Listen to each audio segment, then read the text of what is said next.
संकल्प न्यूज, अब हर खबर आप तक। हम कितना उन सपनों को पूरा कर पाए जो सपने हमने राज्य बनने से पहले देखे थे। क्या हम ये इंतजाम कर पाए कि अगर कोई पहाड़ में एक्सीडेंट हो जाता है तो ट्रॉमा सेंटर के लिए उसको तराई का जो आप इलाका बोल रहे हैं वहां आने की जगह बजाय उनको वहीं इलाज मिल जाए। कि वो सपने पूरे नहीं हुए। जब वो सपने पूरे नहीं होंगे तो एक ना एक दिन फिर से लोगों को सड़कों पे आना पड़ेगा। कभी पानी जवानी बड़ा अच्छा लगता है, पहाड़ की पानी और पहाड़ का जवानी ये काम नहीं आते। क्यों नहीं आते भाई? तुमने क्या करा उसके लिए? नमस्कार, मैं साक्षी साहनी बहुत स्वागत करती हूं आपका पर्वत संकल्प के खास कार्यक्रम उत्तराखंड कल आज और अब में। आज हम बात करने जा रहे हैं उस उत्तराखंड की जिसकी परिकल्पना हुई थी पहाड़ों के विकास के लिए। 9 नवंबर सन 2000 में उत्तराखंड जब बना था तो हर किसी के जहन में ये सवाल था कि अब पहाड़ों का विकास होगा। अब विकास होगा हर उस जाति का जिसको नोचा घसोटा जाता है, हर उस क्षेत्र का, हर उस लोगों का जिन पर किसी का ध्यान नहीं जाता और कहीं ना कहीं बड़ी बड़ी योजनाओं के तहत उन्हें कंफ्यूज किया जाता है और भ्रष्टाचार जैसी तमाम चीजें होती हैं। इस पर विस्तार पे बात करने के लिए हमारे साथ सूर्यकांत दसमाना जी मौजूद हैं, उपाध्यक्ष हैं कांग्रेस से। बहुत स्वागत है सर आपका। Thank you. और सबसे पहला प्रश्न सर मेरा ये है कि जिस प्रकार हम बात कर रहे हैं कि उत्तराखंड की जिस हिसाब से परिकल्पना हुई थी विकास को लेकर पहाड़ों के और मैदानी क्षेत्रों में, अगर बात करें तिराई क्षेत्रों की स्पेशली, तो हमने ये देखा सर कि उधम सिंह नगर, हरिद्वार और देहरादून में कहीं ना कहीं फोकस ज्यादा रह गया, लेकिन पहाड़ी क्षेत्रों पर कहीं ना कहीं सरकारों का इसमें ध्यान नहीं रहा। तो इसको किस तरीके से देखिए, जब हम उत्तराखंड की बात करते हैं तो उत्तराखंड का मतलब है उत्तराखंड के वो सारे क्षेत्र, चाहे वो गढ़वाल संभाग हो, चाहे वो कुमाऊं संभाग हो, चाहे उत्तराखंड का तराई का इलाका हो, हम उसको अलग अलग करके नहीं देख सकते। हम उसमें डिस्क्रिमिनेशन नहीं कर सकते। और ये अन्याय होगा अगर हम ये कहेंगे कि साहब पहाड़ का विकास नहीं हुआ, तराई का विकास हो गया। तराई भी उत्तराखंड का हिस्सा है।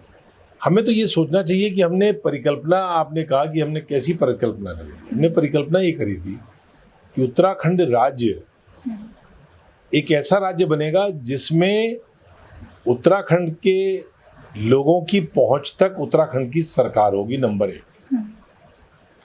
उत्तराखंड एक ऐसा राज्य बनेगा, उत्तराखंड के तमाम जो हमारे इलाके हैं, और निश्चित तौर पे पर्वतीय इलाकों की जब हम बात करते हैं इसलिए करते हैं कि वो दूर दराज के इलाके जो लोगों की पहुंच से दूर है, ऐसे इलाके जहां के लोगों ने आज भी आज़ादी के 75वें वर्ष में रेलगाड़ी नहीं देखी, ऐसे इलाके आज भी जहां प्रसव पीड़ा जब किसी बहन को होती है तो उसको 10-10 किलोमीटर पिनस में रख करके, कंधों पर रख करके सड़क तक लाया जाता है किसी अस्पताल तक पहुंचाने के लिए। ऐसे इलाके जिन इलाकों में बाघ,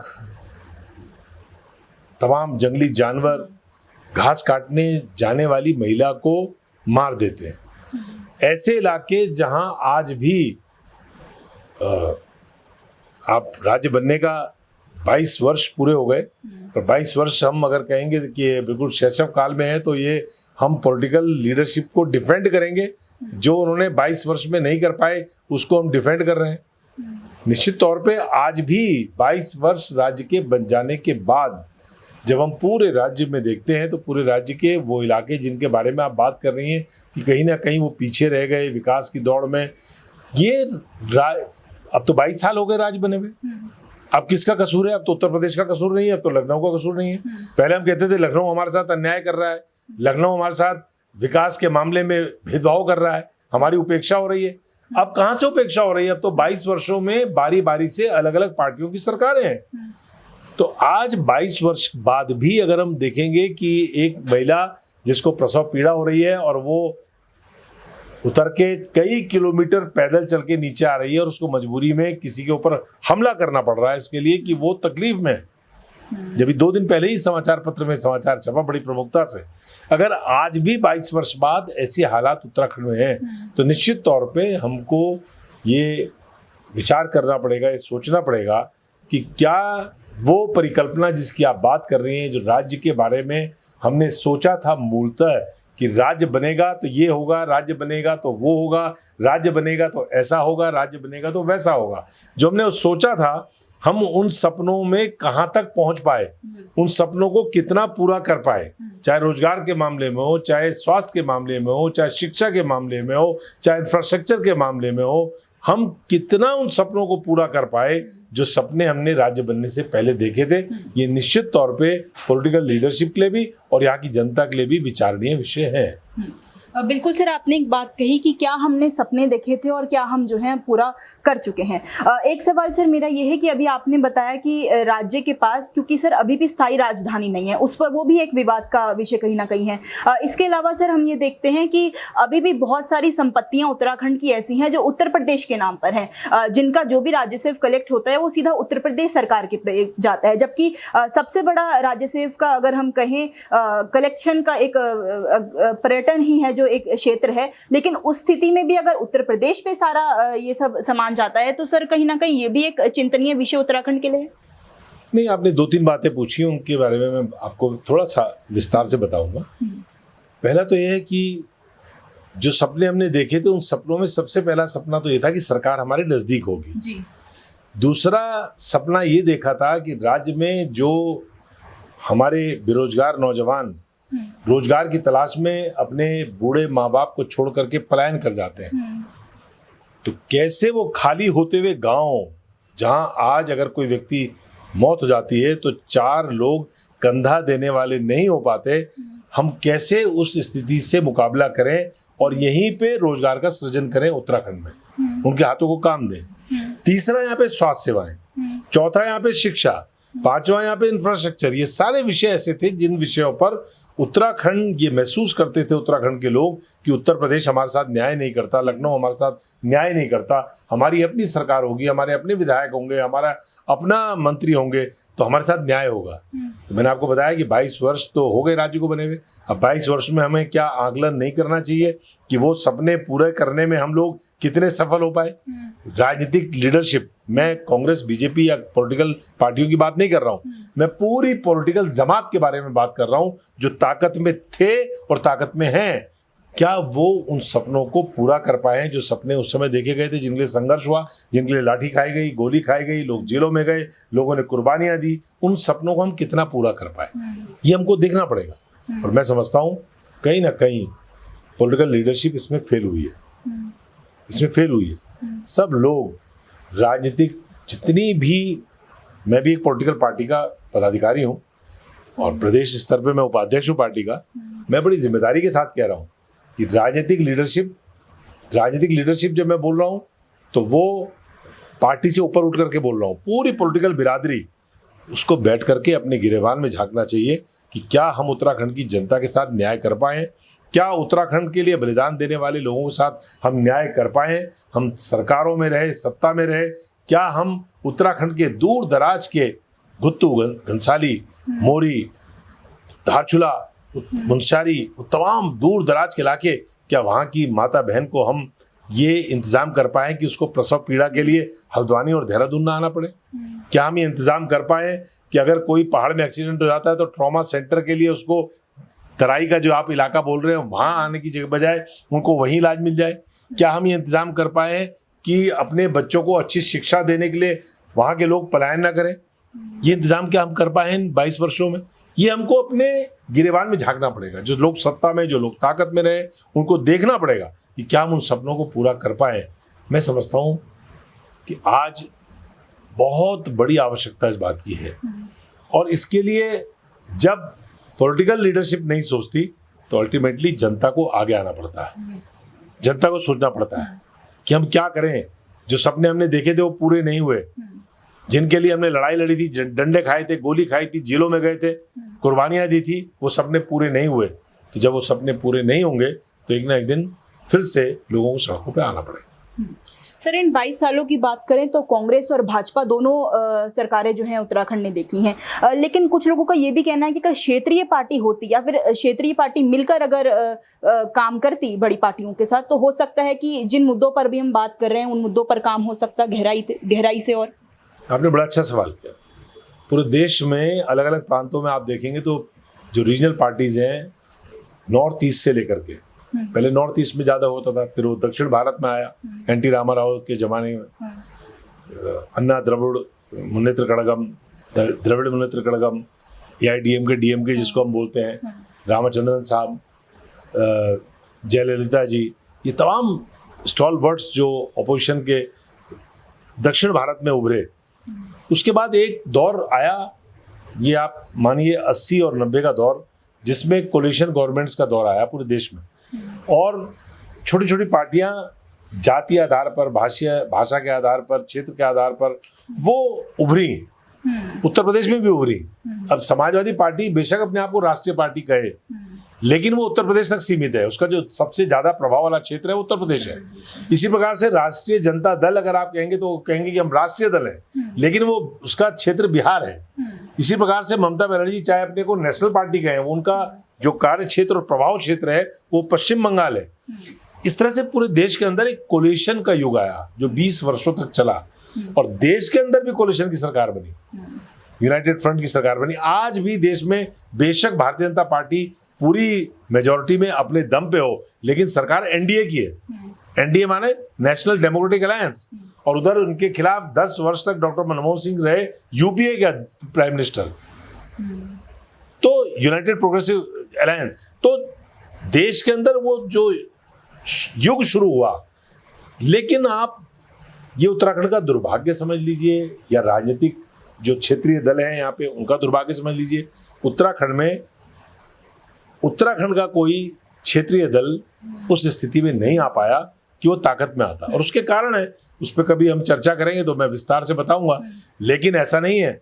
उत्तराखंड क्रांति दल यहाँ का एकमात्र, मैं किसी पूर्वाग्रह से ग्रसित होकर नहीं कह रहा हूँ, मेरी शुभकामनाएं उनके लिए हैं। मैं इसलिए नहीं कह रहा हूँ कि मैं कांग्रेस का लीडर हूँ तो यूकेडी को क्रिटिसाइज कर रहा हूँ, ताकि जितनी बात यूकेडी वाले करते हैं उतनी तो कोई भी नहीं करता। लेकिन क्यों नहीं उभर पाए? क्या उनको अपना आकलन नहीं करना चाहिए?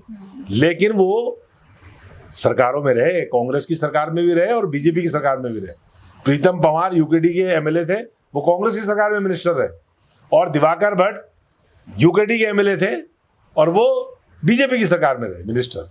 तो दोनों सरकारों में मंत्री रहे, लेकिन रीजनल इश्यूज को कहाँ एड्रेस किया उन्होंने?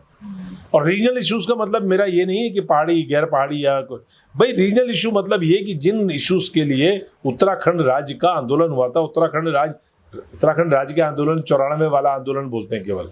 उत्तराखंड राज्य का आंदोलन केवल 94 तक सीमित नहीं है। उत्तराखंड राज्य की परिकल्पना जब 1952 में पीसी जोशी साहब ने करी थी, और तब से उत्तराखंड राज्य का एक आइडिया पूरे देश के अंदर एक कुछ लोगों ने उसको अडॉप्ट किया और एक सोचा कि राज्य बनेगा। तब से लेकर के और राज्य बनने तक अलग अलग फेजेस में जो आंदोलन हुआ, क्या उन इश्यूज को, जिन इश्यूज के लिए उत्तराखंड राज्य हम चाहते थे और बाद में बना, उनको क्या उन लोगों ने एड्रेस किया? चाहे बीजेपी की सरकार में, चाहे कांग्रेस की सरकार में जो मिनिस्टर्स बने, कभी उन सवालों पर लड़ाई लड़ी? कभी पानी जवानी, बड़ा अच्छा लगता है, पहाड़ की पानी और पहाड़ का जवानी, ये काम नहीं आते। क्यों नहीं आते भाई? तुमने क्या करा उसके लिए? क्या करा उसके लिए? कोई पूछे इनसे कि आपने पानी के लिए और जवानी के लिए क्या करा? जंगल के लिए क्या करा? यहाँ की खेती के लिए क्या करा? यहाँ के टूरिज्म के लिए क्या करा? कितना बड़ा हमारे ऊपर आशीर्वाद है प्रकृति का। हमारे पास पहाड़ है, हमारे पास जंगल है, हमारे पास नदियां हैं, हमारे पास गंगा है, जमुना है, शारदा है, हमारे पास उनकी तमाम सहायक नदियां हैं, हमारे पास यमुनोत्री है, गंगोत्री है, केदारनाथ जी है, बद्रीनाथ जी है, हमारे पास राजाजी नेशनल पार्क है, हमारे पास जिम कॉर्बेट नेशनल पार्क है, हमारे पास सेंचुरीज हैं, नेशनल सेंचुरीज। और उसके बाद उत्तराखंड के लोग कहते हैं रोजगार नहीं है। केवल एक शिरडी में साईं बाबा का मंदिर है, और साईं बाबा कोई भगवान नहीं थे। साईं बाबा एक महापुरुष थे, जिनको लोग मानते हैं। अभी कुछ 100 साल पहले थे, कुछ 100 साल पहले। और शिरडी में आप जाएंगे तो शिरडी के उस मंदिर के कारण पूरा शिरडी के अगल बगल आप देखेंगे 5 स्टार होटल से लेकर 7 स्टार होटल से लेकर के 3 स्टार होटल से लेकर के छोटे छोटे 4-4, 5-5 कमरों के होम स्टेज से लेकर के प्रसाद बेचने वाले से लेकर के फूल बेचने वाले से लेकर के पूरी इकोनॉमी जो है शिरडी के साईं बाबा के मंदिर की वजह से वो पूरे इलाके की चलती है। हमारे पास साक्षात बद्रीनाथ जी बैठे हैं। बद्रीनाथ जी तो कोई महापुरुष थोड़ी है, बद्रीनाथ जी तो भगवान विष्णु है जो साक्षात बैठे हुए हैं। साक्षात केदारनाथ जी हैं, भगवान शंकर। हमारे पास जहां से गंगा निकलती है गौमुख, गंगोत्री, हमारे पास जहां से जमुना जी निकलती हैं, यमुनोत्री, और ऐसे तमाम तीर्थ, तमाम हमारे पास सिद्धपीठ, तमाम हमारे पास अलग अलग इस तरह के। और हम कह रहे हैं कि हमारे पे रोजगार ही नहीं है। एक शिरडी चला रहा है, साईं बाबा का मंदिर पूरा शिरडी चला रहा है, और साक्षात भगवान जहाँ बैठे हुए भोलेनाथ जी, वहां के लोग कह रहे हैं रोजगार ही नहीं है। क्या कारण है? क्या हमारी लीडरशिप ने कभी इस जो पिलग्रिमेज है, जो तीर्थाटन है, जो पर्यटन है, उसको जोड़ करके कभी ऐसी कल्पना करी कि ऐसा? उत्तराखंड के पास तो इतनी संपदा है, हमारे पास इतना ज्यादा ऊपर वाले का दिया हुआ है कि हमको किसी से मांगने की जरूरत ही नहीं है, और हम यहाँ हजारों करोड़ों रुपए के कर्जे में दबे हुए हैं, उधार का घी खा रहे हैं, ब्याज उधार चुकाने के लिए फिर उधार लेना पड़ रहा है। ये सरकार की हालत है। अभी आपने देखा बजट में आप गई होंगी, क्या हालत है स्टेट की, इकोनॉमी क्या हाल है, बेरोजगारी की क्या हालत है। 75 ईयर्स में जो इस समय बेरोजगारी की हालत है पूरे देश के अंदर की बात कर रहा हूँ, और उत्तराखंड की बात कर रहा हूँ। हम इसको उत्तराखंड फोकस कर रहे हैं। उत्तराखंड में जो आज की बेरोजगारी की हालत है, 75 वर्ष जो आज़ादी के हैं, इतनी चरम पर बेरोजगारी कभी नहीं रही जो आज बेरोजगारी है। क्या कारण है? जब हमारे पास इतना कुछ है तो ये बेरोजगारी क्यों है? क्योंकि पॉलिटिकल लीडरशिप, उसके पास दृष्टि ही नहीं है, उसके पास विकास की योजनाएं ही नहीं है, उसके पास सोच ही नहीं है कि कैसे इस पर्यटन से, कैसे तीर्थाटन से, कैसे इन जंगलों से, कैसे इन नदियों से, कैसे कौन कमा रहे हैं लोग। आप कह रहे हैं कि हम अभी आपने कहा कि जितनी यात्रा है या जितना टूरिज्म है, अब जब ऑनलाइन बुकिंग हो जाएगी तो जीएसटी कहाँ कटेगा? जीएसटी तो वहाँ पे सोर्स पे कटेगा ना। तो सोर्स है दिल्ली में, बॉम्बे में, पूरी दुनिया में, जहाँ से वो ऑनलाइन बुकिंग कर रहा तो जीएसटी तो वहीं कट गया। तो उत्तराखंड में तो शेयर में आया नहीं, तो हमें तो उसका शेयर मिलेगा नहीं। इसके बारे में कभी किसी ने सोचा है? सर, एक सवाल मेरा ये है कि आपने बहुत बेहतरीन अभी बात कही कि क्या नहीं है उत्तराखंड के पास, और यही मैं अपने दर्शकों से कहूंगी कि हमारे पास जल स्रोत हैं, 4 धाम हैं, जैविक उत्पादन है, हमारे पास बिजली उत्पादन हम यहाँ पे करते हैं, लेकिन उसके बाद भी ऊर्जा के लिए यहाँ के लोग तरसते हैं। बहुत सारे गाँव ऐसे हैं ऊपर के जिलों की अगर बात करें तो वो अभी भी जो है अंधकार में है। लेकिन सर, एक सवाल मेरा ये है कि अभी हम क्षेत्रीय पार्टियों की बात कर रहे थे, तो कहीं ना कहीं इस बात को भी हम नजरअंदाज नहीं कर सकते कि क्षेत्रीय पार्टी जब भी उभर के सामने आना चाहिए तो वो कहीं ना कहीं सत्ता की मलाई खाने के एक एजेंडे से आई। अगर वो पूरी निष्ठा से उत्तराखंड की सेवा के लिए आती, जिस प्रकार हमारे राज्य आंदोलनकारियों ने इतने शहादत दी है उत्तराखंड बनाने के लिए, तो हो सकता था कि किसी बड़ी पार्टी के साथ सम्मिलित होकर वो कुछ उद्यान जो है उत्तराखंड का और अच्छे से कर पाती। देखिए, राजनीति में जो भी होता है वो सत्ता के लिए आता है, क्योंकि राजनीति की जो डेफिनेशन है वो परिभाषा ये है कि politics is a permanent struggle. When you are in power, you struggle to be in power, to remain in power, and when you are in opposition, you struggle to come to power. जब आप सत्ता में होते हैं तो सत्ता में बने रहने के लिए स्ट्रगल करते हैं, और जब आप विपक्ष में होते हैं तो सत्ता में आने के लिए स्ट्रगल करते हैं। ये धर्मशाला तो है नहीं कोई कि कोई आएगा तो संत महात्मा आएगा। इसमें जो संत महात्मा भी आते हैं तो कलयुग है। जो होगा ढोंगी और भोगी वो जोगी कहलाएगा। पूरे देख लीजिए जितने घूम रहे हैं। अब मैं किसी का नाम नहीं लूंगा, मैं किसी के बारे में बोलूंगा भी नहीं, लेकिन कोई यहाँ पे तपस्या करने थोड़ी आ रहा है, कोई यहाँ पे माला जपने थोड़ी आ रहा है। आ तो सत्ता के ले रहा है, लेकिन वो सत्ता किस लिए? सत्ता अगर जनता की सेवा के लिए तब तो ठीक है, लेकिन सत्ता केवल मलाई खाने के लिए आप पॉलिटिक्स में इसलिए, रीजनल पार्टी हो, नेशनल पार्टी हो, कोई पार्टी हो, उसमें जो पॉलिटिकल वर्कर है या पॉलिटिकल लीडर है उसका मुख्य उद्देश्य क्या है? अगर मुख्य उद्देश्य सेवा नहीं है तो इसका मतलब बेईमानी है। जनता के साथ भी बेईमानी है और देश के साथ भी बेईमानी है। मैं फिर आपसे कह रहा हूं, मैं पूर्वाग्रह से ग्रसित होकर के नहीं कह रहा हूं, लेकिन रीजनल पार्टीज को इस बारे में सोचना चाहिए कि वो उत्तराखंड की जनता ने इस प्रदेश के अंदर 22 वर्षों में रीजनल पार्टीज को उस प्रकार से रिस्पांस क्यों नहीं दिया जिस प्रकार से पूरे देश के अंदर अलग अलग प्रांतों में। मैं गिनवा सकता हूं आपको, मैं तो इतिहास का भी छात्र हूं और मेरी रुचि रहती है, मैं पॉलिटिकल एनालिसिस भी करता हूं। मैं पूरे देश के अंदर अलग अलग दलों के बारे में आपको चर्चा कर सकता हूं। क्या कारण है कि उत्तराखंड में ऐसे हालात जो आज 22 वर्षों में हैं, मैं संतुष्ट नहीं हूं। कांग्रेस सरकार में रही, यहाँ 22 वर्ष राज्य है, 22 वर्षों में 10 वर्ष हम भी शासन में रहे। तो मैं केवल एक पार्टी को, किसी को दोष नहीं दे रहा हूं, हम भी शासन में रहे, बहुत कुछ किया। तिवारी जी ने जो किया वो आज तक 22 वर्षों में कोई मुख्यमंत्री कर ही नहीं पाया। जितना इंफ्रास्ट्रक्चर उत्तराखंड में आप देख रहे हो कांग्रेस ने बनाया है, जितना इंफ्रास्ट्रक्चर बना है, जितनी सड़कें आप देख रहे हैं बड़ी बड़ी, जितने आप उत्तराखंड के अंदर विश्वविद्यालय का नाम लेना शुरू करिए, आप प्राइवेट हो चाहे सरकारी हो, किसने बनाए? कांग्रेस ने। इंदिरा हृदयेश जब स्वर्गीय हो गई, वो जब वो पीडब्ल्यूडी मंत्री थी, जितनी सड़कें उन्होंने बनाई उतनी सड़कें पूरे 15 वर्ष के जो और कार्यकाल रहे उनमें नहीं बनी, चाहे वो कांग्रेस का भी रहा हो। इतनी सड़कें बनाई उस जमाने में जब तिवारी जी थे। ये पेट्रोलियम विश्वविद्यालय आज पूरे देश में जिसका नाम है, किसकी देन है? दून विश्वविद्यालय किसकी परिकल्पना थी? जितना शीलाकुई से लेकर के हरिद्वार होते हुए रुद्रपुर तक जितना सिडकुल आपको दिखाई दे रहा है, किसकी देन है? बीजेपी वाले गिनवाए ना जरा कि कितनी इंडस्ट्री, कितनी फैक्ट्रीज उनके जमाने में आई।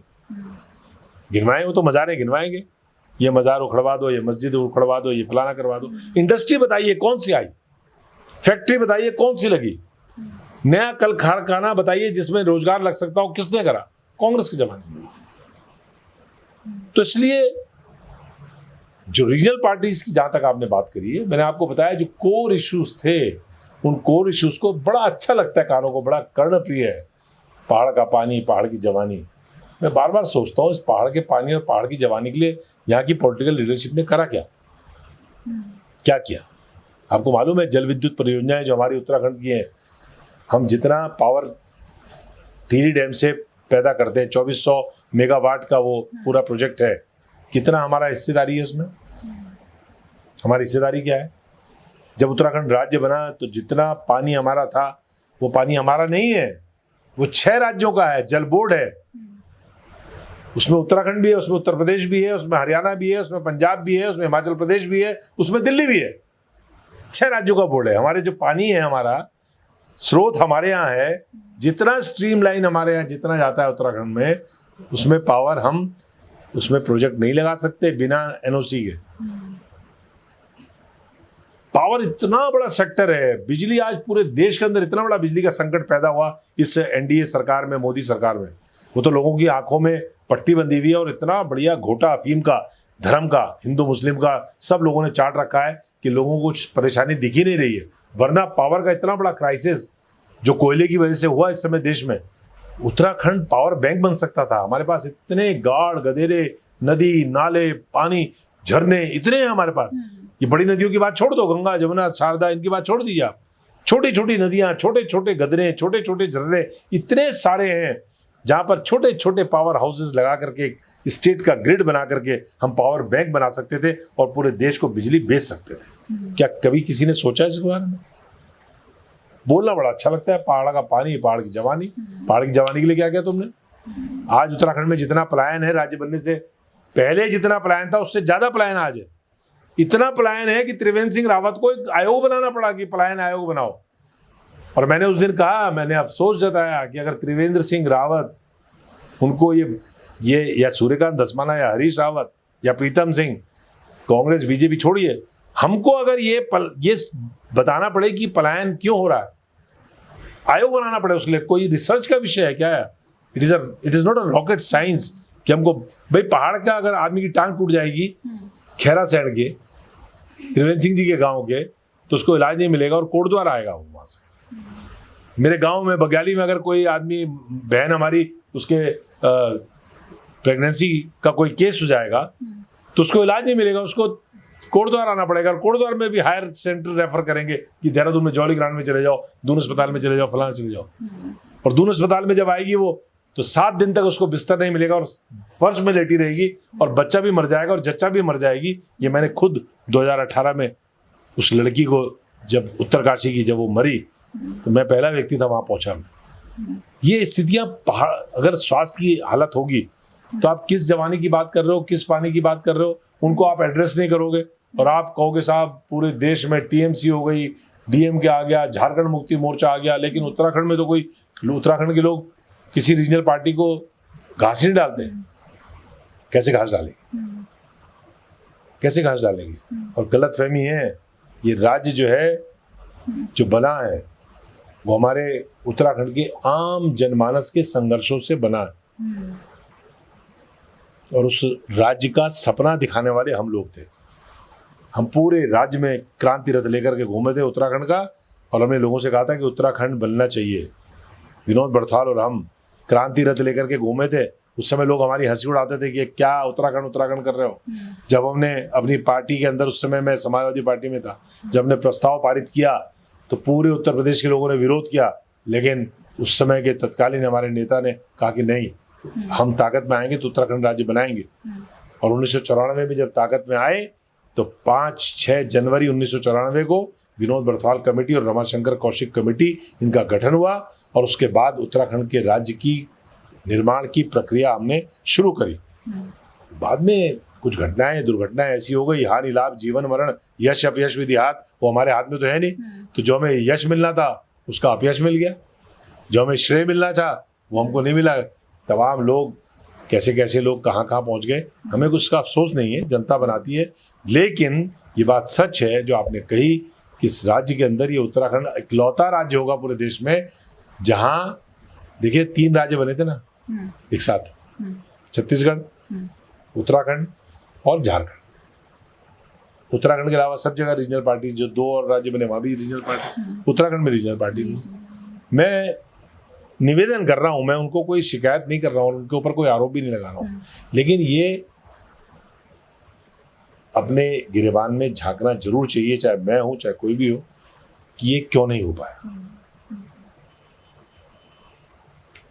ये सब एक अंतिम प्रश्न सर मेरा ये है, ज़्यादा समय आपका नहीं लेते हुए, न्याय व्यवस्था पर सर कहीं ना कहीं लगातार सवाल उठता है, और खुद एक महिला पत्रकार होने के नाते हम इस चीज़ को भी महसूस करते हैं। अभी हाल ही के प्रकरण की अगर बात करें, रुड़की में जिस प्रकार एक महिला और उसकी बच्ची के साथ जो है बलात्कार हुआ, हम भी जब सर बाहर काम के लिए जाती हैं महिलाएं, तो उस समय हमें भी कहीं ना कहीं इस चीज़ का सामना करना पड़ता है। हालांकि सोशल मीडिया के माध्यम से आजकल इन चीज़ों को बहुत उठाया जा रहा है, लेकिन उसके बाद भी एक पार्टी होने के नाते अगर आप सरकार में हैं या फिर आप सरकार में नहीं भी हैं, अगर आप जनप्रतिनिधि हैं किसी के, तो आपकी जिम्मेदारी बनती है कि आप उनकी आवाज़ बने। दूसरा सवाल इससे ही मिलता जुलता सर मेरा ये है कि जिस प्रकार हम देखते हैं कि पहले के समय में महिलाओं को बहुत दबाया जाता था, लेकिन अब महिलाओं को आगे बढ़ चढ़कर हिस्सा लेने के लिए आगे प्रेरित किया जाता है, लेकिन उसके बाद भी कहीं ना कहीं कॉम्प्रोमाइज जैसी स्थिति जो है उनके सामने लाई जाती है। देवभूमि उत्तराखंड, जहाँ पे माताओं को पूजा जाता है, जहाँ पे हम वैष्णो देवी की बातें करते हैं, जहाँ पे हम तीर्थ धामों की बातें करते हैं, वहाँ पर इस तरीके की हरकतें होना और इस तरीके की बातें होना सर कहीं ना कहीं ये बहुत ज़्यादा शर्मजनक चीज़ है। सर की क्या कहना चाहेंगे इसके बारे में? ये केवल उत्तराखंड का मसला नहीं है, पूरे देश में, पूरे समाज में हम लोग बड़ी बड़ी बातें तो बहुत ज़्यादा करते हैं। जहाँ नारी का सम्मान होता है या नारी पूजी जाती है, इस तरह की बातें करते हैं, वहाँ देवता रमते हैं। हम तो देवभूमि में, इस देवभूमि में जो प्रकरण इन 22 वर्षों में, राज्य बनने से पहले छोड़ दीजिए, राज्य बनने के बाद, उससे लेकर के अब तक की जितनी कहानियां महिलाओं के उत्पीड़न की है, वो किन लोगों से जुड़ी हुई है ये आप खुद जानते हैं। मैं इसमें भी आरोप प्रत्यारोप में नहीं जा रहा हूँ, लेकिन ये जो 6 साल की बच्ची और उसकी माँ के साथ जिस प्रकार की विभत्स घटना हुई, क्या ये जिम्मेदारी एक लोक लाज वाली सरकार की नहीं है कि उन लोगों को तत्काल गिरफ्तार किया जाए, फास्ट ट्रैक कोर्ट में उनको ट्राई करके उनको सजा दिलाई जाए? इतना विभत्स कांड देवभूमि में हो तो कहीं भी देश के किसी कोने में वो गलत है, लेकिन उत्तराखंड में हम कम से कम ये उम्मीद नहीं करते। हम कहते हैं साहब उत्तराखंड तो है ही महिलाओं की वजह से, और वास्तविकता है ये, उत्तराखंड में अगर महिलाएं ना हो, उत्तराखंड में तो पूरे विकास की धुरी कौन है? महिला है। उत्तराखंड में पानी कौन लाएगी? महिला। घास कौन लाएगी? महिला। खेत में काम कौन करेगी? महिला। चौका चूल्हा कौन करेगी? महिला। सारा काम महिला करेगी, और पहाड़ को जिंदा भी महिला रखेगी, क्योंकि पहाड़ में अगर महिला ना हो तो पहाड़ तो खाली हो जाए, नौजवान रोजगार की तलाश में, बाकी सारे बुजुर्ग लोग। तो महिला ने ही तो बचा के रखा है पूरे उत्तराखंड को। और उत्तराखंड में आज की तारीख में जो ये घटनाएं हो रही हैं, ये चिंताजनक है। कांग्रेस पार्टी ने आज पूरा अभियान सोशल मीडिया में चलाया है, हैशटैग अरेस्ट रेपिस्ट, ये करके हमने आज पूरा अभियान चलाया। कल हमने तय किया था, आज चलाया, आज कई जगह पुतले भी फूके गए। लेकिन ये पुतला फूकना ये प्रतीकात्मक विरोध है। हम ये चाहते हैं कि इस राज्य के अंदर हमारी जो बहन है, हमारी जो बेटी है, हमारी जो घर में महिला है, उसका हम तो सम्मान करें ही करें। पूरे राज्य के अंदर किसी भी अपराधी की, किसी भी भ्रष्ट बुद्धि वाले की इतनी हिम्मत और साहस नहीं होना चाहिए कि वो हमारी किसी भी बहन के ऊपर, बेटी के ऊपर, हमारी माँ के ऊपर किसी तरह की गलत नजर डाल सके। अपराध कानून है, कानून को इम्प्लीमेंट करने की बात है। कानून क्यों नहीं है? कानून तो है, कानून को लागू कौन करेगा? पुलिस का इकबाल होना चाहिए। इकबाल अब ये नहीं होना चाहिए कि आप अरेस्ट करिए और उसको किसी कारण से आप एनकाउंटर कर दीजिए, लेकिन कानून का इतना भय होना चाहिए कि अगर हम गलत करेंगे तो पुलिस हमें नहीं छोड़ेगी, पुलिस हमें गिरफ्तार करेगी और न्यायालय में हमारे साथ हमें सजा मिलेगी।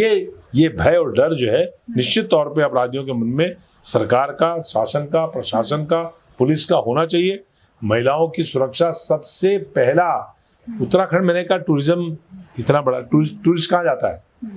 कहाँ जाता है टूरिस्ट? वहीं तो जाता है जहाँ वो समझता है कि मैं सुरक्षित हूँ।